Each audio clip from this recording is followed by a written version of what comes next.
तीन विषय है हमारे सामने। पहला, 1 रुपए प्रति एकड़ के हिसाब से 1000 एकड़ जमीन अदानी को क्यों दी गई।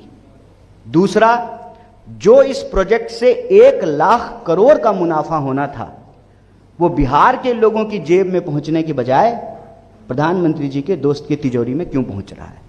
और तीसरा, सुविधा अनुसार 6 रुपए से भी ज्यादा प्रति यूनिट में जो है इनको ठेका मिला है, जबकि उत्तर प्रदेश में 3.5 रुपए में और अभी जनवरी में ही बंगाल में जो है इनको 3.5 रुपए में के फिक्स रेट पर ठेका दिया गया है। तो बिहार के साथ यह अन्याय क्यों किया जा रहा है। और जब आप तीनों विषय को जोड़ करके देखेंगे तो आपको स्पष्ट हो जाएगा कि यह सरकार न सिर्फ वोट चोर है, जमीन चोर है, बजट चोर है, मुनाफाखोर है और बिहार का हजारों करोड़ रुपया चुरा करके जिनसे चंदा लेते हैं, तुम मुझे चंदा दो मैं तुम्हें धंधा दूंगा, उस सिद्धांत पे जो है बिहार के संसाधनों की चोरी कर रहे हैं। हजारों करोड़ बिहार को पैकेज देने की बात की जा रही थी, वह सिर्फ और सिर्फ प्रचार था, बिहार के लोगों को कुछ नहीं मिला है। दूसरा जो विषय है कि यह जो प्रोजेक्ट है जिसकी हम चर्चा कर रहे हैं पावर प्लांट की, असल में इसकी शुरुआत यूपीए सरकार के दौरान हुई थी। भूमि अधिग्रहण शुरू हुआ था और उस वक्त ये राज्य सरकार और केंद्र सरकार को मिलकर के यह प्रोजेक्ट बनाना था। मौजूदा केंद्र सरकार ने इस प्रोजेक्ट को अपने दोस्त, इस प्रोजेक्ट के संबंध में जो राज्य सरकार की भूमिका थी वो तो राज्य सरकार ने निभाई, लेकिन जो बजट आवंटित किया गया था, जिसका बहुत प्रचार किया गया था, उस बजट से केंद्र की सरकार ने हाथ खींच लिया।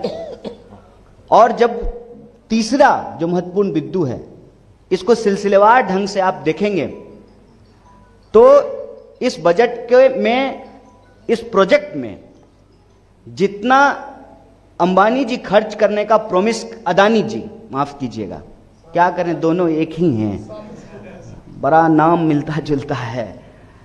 अदानी जी कह रहे हैं कि हम 25,000 करोड़ में जो है ये प्रोजेक्ट बनाएंगे और सरकार जो है उसके पास भी 21,000 करोड़ आवंटित था। पहला प्रश्न ये है इस प्रोजेक्ट से संबंधित, फिर ये प्रोजेक्ट जो है अदानी जी को क्यों दे दिया गया। दूसरा प्रश्न ये है, एक असेसमेंट के हिसाब से इस प्रोजेक्ट से कुल 1 लाख करोड़ का मुनाफा होना है, बचत होना है 1 लाख करोड़ का। ये 1 लाख करोड़ अब बिहार के लोगों की झोली में नहीं पहुंचेगा, ये 1 लाख करोड़ जो है अब प्रधानमंत्री जी के दोस्त के तिजोरी में पहुंचेगा। तीसरा बिंदु जो है कि फिक्स रेट पर यही अदानी जी दूसरे राज्यों में 3 रुपए प्रति यूनिट, 3.5 रुपए प्रति यूनिट में जो है ठेका ले रहे हैं। पावर प्रोजेक्ट इनको मिल रहा है। बिहार में अभी अभी इनको 6 रुपए प्रति यूनिट से जो है उससे भी ज्यादा ये ठेका इनको मिला है। अगर ये 5 रुपए प्रति यूनिट से भी मिलता तो लगभग बिहार को 56,000 करोड़ रुपए की बचत होती। 56,000 करोड़। सवाल यह है कि मनमाने रेट पे, प्रति यूनिट मनमाने रेट पे यह प्रोजेक्ट अदानी जी को क्यों दिया गया है। तो 3 विषय है हमारे सामने। पहला, 1 रुपए प्रति एकड़ के हिसाब से 1000 एकड़ जमीन अदानी को क्यों दी गई। दूसरा, जो इस प्रोजेक्ट से 1 लाख करोड़ का मुनाफा होना था वो बिहार के लोगों की जेब में पहुंचने की बजाय प्रधानमंत्री जी के दोस्त की तिजोरी में क्यों पहुंच रहा है। और तीसरा, सुविधा अनुसार 6 रुपए से भी ज्यादा प्रति यूनिट में जो है इनको ठेका मिला है, जबकि उत्तर प्रदेश में 3.5 रुपए में और अभी जनवरी में ही बंगाल में जो है इनको 3.5 रुपए में के फिक्स रेट पर ठेका दिया गया है। तो बिहार के साथ यह अन्याय क्यों किया जा रहा है।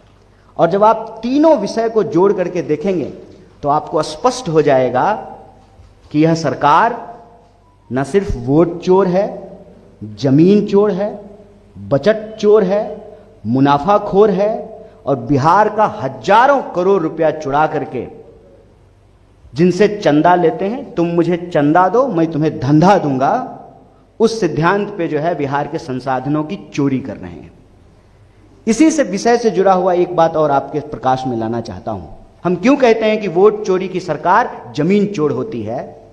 बिहार का बच्चा बच्चा घर घर में लोग ये जानते हैं कि पिछले कई महीनों से वरन कई सालों से यह हल्ला हो रहा था, सर्वे होगा सर्वे होगा। हर कोई जिनके पास भी थोड़ी बहुत जमीन है, 1 कट्ठा 10 धूर, 2 कट्ठा 5 कट्ठा जमीन का कागज लेकर के ब्लॉक का चक्कर लगा रहे थे। घुसखोरी, संगठित घुसखोरी के उस चक्र में फंस रहे थे, जमीन का कागज निकलवाने के लिए, नक्शा का फोटो स्टेट करवाने के लिए, रसीद कटवाने के लिए। असल इनको जमीन की सर्वे नहीं करनी है। जनता का जमीन जनता के पास नहीं रहने देनी है।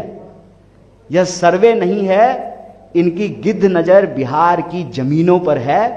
सर्वे के माध्यम से यह पता किया जाए कि कहां कहां गैर मजरूआ जमीन है, और लठैत की तरह, अपने दोस्तों की लठैत की तरह सरकार जो है, जिनके पास भी कागज में थोड़ी बहुत गड़बड़ी हो, मोटेशन नहीं हुआ हो, बाबा 3 भाई थे, दादा 3 भाई थे, तो तीसरा का हिस्सा कहां है, बहन की शादी हो गई, कोई विधवा है, समय पर रसीद नहीं कटा है, उन जमीनों को कब्जा करके शासन प्रशासन जो हमारे टैक्स के पैसे से चलती है, उसका डंडा इस्तेमाल करके उन जमीनों को अपने दोस्तों को सौंपने की ये पूरी मुहिम चलाई जा रही है।